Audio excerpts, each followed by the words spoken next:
the culture took much more powerful hold of me, because I wasn't until I was in my like 29 when I even started to realize that something was wrong.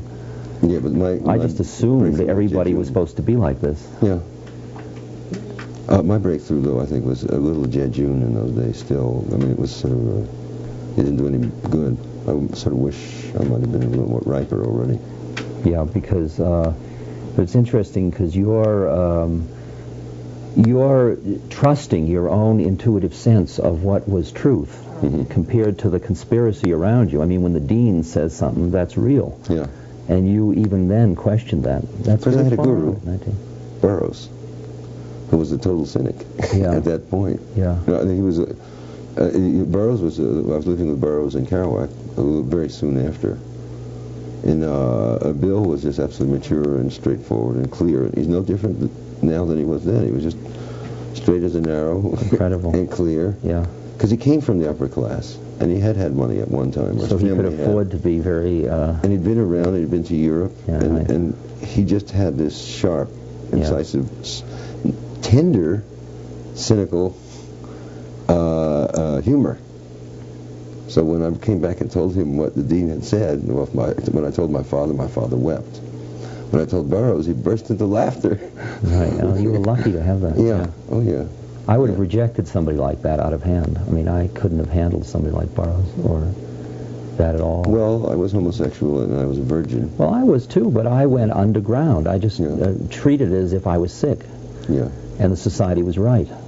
You were one of the first lights that came along that suggested to me the possibility that I could be, you know, just what I was, and it was okay. Well, from 14 to 18, I was in the closet, so to speak. But I think it was after meeting Kerouac, who gave me, like, permission, as this kind of macho guy, to what he admired in me was my sensitivity, and melancholy, and sense of mortality, and a sense of not hurt, but vulnerability. And that's what I liked in Bill, who, though he seemed very cynical, it's very soft. Was totally God, vulnerable. for me, he's all hard. I mean, he's mush. And Kerouac was completely He wouldn't like tender. hearing that. Yeah. No, Bill, no. My image of Burroughs is as like the Gainsborough blue boy. Yeah. You know, like a big, tall, slightly overgrown kid with a kind of blue demeanor and sweet, melancholy face. Very sweet, yeah.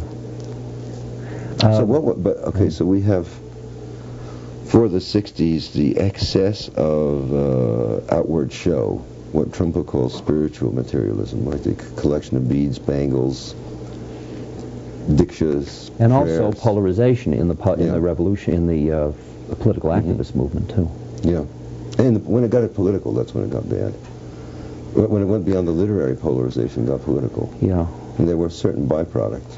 The fact that people were so unconscious in their anger and in their zeal to be holy, that impurity, the impurities of that system, are what create Reagan of now. Self-righteousness, I feel reflected in Reagan. It's a kind of a polar thing that leads to, like, the college kids today feel like they're rejecting what all of that was about because they reject the impurities of it. Is that true? I think in the late 70s that was so. I think in the 80s that's all been sifted out, and what was permanently changed in America and in the world, actually, in terms of a world perspective. Yeah, a lot changed. I think is now sort of surfacing and coming back into understanding.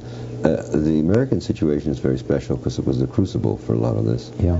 But in Europe and in Russia, both sides of the Iron Curtain, right now, there's a huge interest, both literary, artistic, and social political, in not only the 60s, but like the 40s, 50s, 60s, the whole literary change and the change of consciousness.